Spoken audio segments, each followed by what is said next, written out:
అధ్యక్షుడు మరియు శాసనసభ్యులకు ఎంఐఎం అసదుద్దీన్ ఓవైసీ గారికి అక్బరుద్దీన్ ఓవైసీ గారికి సిపిఐ పార్టీ నాయకులకు అందరికీ ఆ పార్టీ అధ్యక్షులకు శాసనసభ్యులందరికీ కూడా ఈ సభాపక్షాన మనస్ఫూర్తిగా వారికి ధన్యవాదాలు తెలియజేస్తున్నాను. ఈ సభ ఒక మంచి సాంప్రదాయానికి మొదటి రోజే మనమందరము ఒక మంచి సాంప్రదాయాన్ని ముందుకు తీసుకెళ్ళడానికి అందరూ సహకరించడం, ఈ సాంప్రదాయం భవిష్యత్తులో కూడా కొనసాగాలి. ఈ మంచి సాంప్రదాయము సభ సమన్వయంతో అందరి సహకారంతో ఈ సమావేశాలను మనం నిర్వహించుకుంటే తెలంగాణ ప్రజల యొక్క ఆకాంక్షను, తెలంగాణ ప్రజల యొక్క ఆలోచనను ఈ సభ ద్వారా పరిష్కరించడానికి అవకాశం ఉంటుంది. అదేవిధంగా గడ్డం ప్రసాద్ కుమార్ గారు నా సొంత జిల్లా, నేను ఎక్కడి నుంచి అయితే శాసనసభ్యుడిగా ప్రాతినిధ్యం వహిస్తున్నానో ఆ ప్రాంతం వాడు. వికారాబాద్కి చరిత్రలోనే గొప్ప పేరుంది. నిజాం సర్కారు ఉన్నప్పుడు చాలా రుగ్మతులు ఉన్న వాళ్ళకి వైద్య సహాయం అందాల్సిన వివిధ రకాల ఇబ్బందులు ఉన్న వాళ్ళందరినీ కూడా వికారాబాద్ గుట్ట మీద వైద్యం చేస్తే అందరికీ ఆ రుగ్మతలు తగ్గి సమస్యలు పరిష్కారం అవుతాయని తెలుసు. ఇప్పటికి కూడా అక్కడి వాతావరణం, అక్కడి గాలి, అక్కడి నేల ఒక మంచి వైద్యానికి ఉపయోగపడే ప్రాంతం. ఆ ప్రాంతం నుంచి వచ్చిన గడ్డం ప్రసాద్ కుమార్ గారు మన 3వ శాసనసభకు స్పీకర్గా ఎన్నిక కావడం ద్వారా సమాజంలో ఉన్న ఎన్నో రుగ్మతలను, సమస్యల్ని ఈ సభలో వారి నాయకత్వాన చర్చ జరిగి పరిష్కారం అవుతుందని చెప్పి నేను స్పష్టంగా భావిస్తున్నాను, ఆశిస్తున్నాను. అదేవిధంగా వారు అతి సామాన్యమైన కుటుంబం.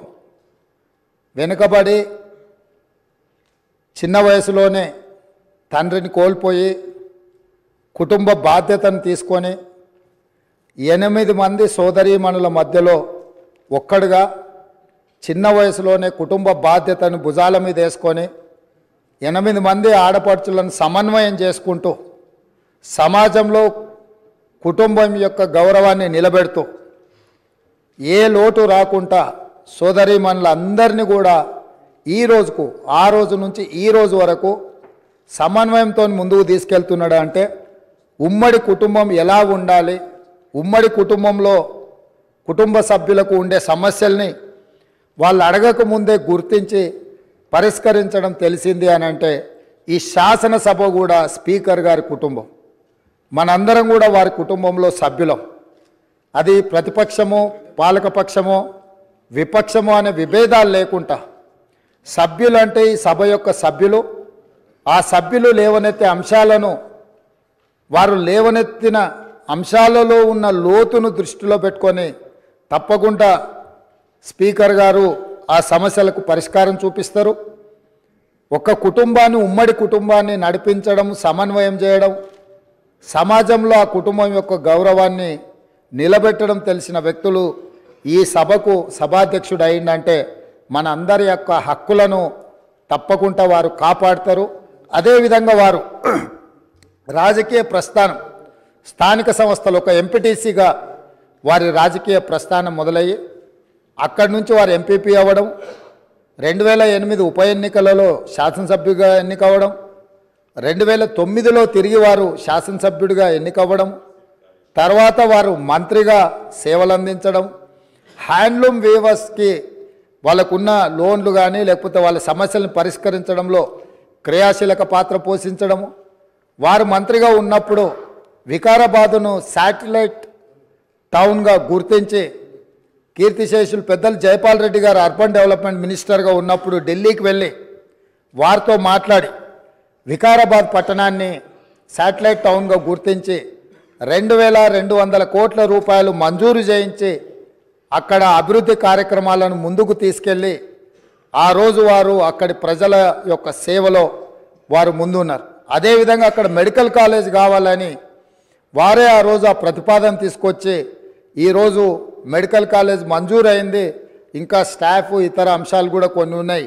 వారే అక్కడి నుంచి ఆదేశాలు ఇచ్చి తప్పకుండా ఆ సమస్యను పరిష్కరించడమే కాకుండా అప్పా జంక్షన్ నుంచి వికారాబాద్ మన్నగూడ చౌరస్తా వరకు రోడ్ వైడనింగ్ విషయంలో కానీ వీట్లల్లో కూడా వారు ప్రత్యేకమైన చొరవ చూపించి ప్రాంతం యొక్క అభివృద్ధిని వారు ఎప్పుడూ మర్చిపోకుండా వారు ఎన్నికలలో గెలిచిన ఒకవేళ ఫలితాలు వారికి అనుకూలంగా రాకపోయినా వారెప్పుడు కూడా ప్రజలకు దూరంగా ఉండలేదు.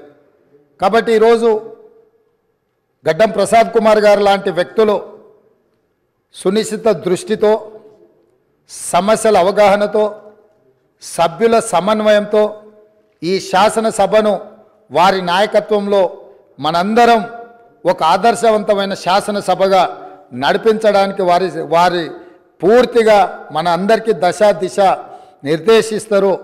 వారిని మనస్ఫూర్తిగా ఎంపీటీసీ నుంచి శాసనసభాపతిగా ఈరోజు బాధ్యతలు నిర్వహించే వరకు వారి యొక్క రాజకీయ ఎదుగుదల కావచ్చు, ప్రజా సమస్యల పరిష్కారంలో కావచ్చు, వారి యొక్క కృషిని అభినందిస్తూ నేను ఏ ప్రాంతం నుంచి అయితే శాసనసభ్యుడిగా ఎన్నికైనానో మా ప్రాంతానికి సంబంధించిన శాసనసభ్యులే ఆ ప్రాంత నివాసే వికారాబాద్ జిల్లా ఒకప్పుడు డాక్టర్ మరి చెన్నారెడ్డి గారు ఆ ప్రాంతం నుంచి వచ్చి దేశ రాజకీయాలలోనే అత్యంత క్రియాశీలక పాత్ర పోషించారు. ఆ ప్రాంతం నుంచి వచ్చిన గడ్డం ప్రసాద్ కుమార్ గారు ఈ సభ అధ్యక్షుడిగా ఎన్నికవ్వడం, ఈ ఎన్నికవ్వడానికి సహకరించిన మిత్రపక్షాలన్నిటినీ ప్రతిపక్షాలన్నిటిని కూడా మరొకసారి అభినందిస్తూ మనస్ఫూర్తిగా వారికి అభినందనలు తెలియజేస్తూ ఈ సభలో సభ్యుల యొక్క అందరి హక్కులను వారు కాపాడతారనే నమ్మకంతో వారి అభినందిస్తున్నాను. వారి నాయకత్వంలో మేమందరం కూడా రాష్ట్రానికి మేలు జరిగే విధంగా కార్యక్రమాలు తీసుకుంటామని తెలియజేస్తూ సెలవు తీసుకుంటున్నాను.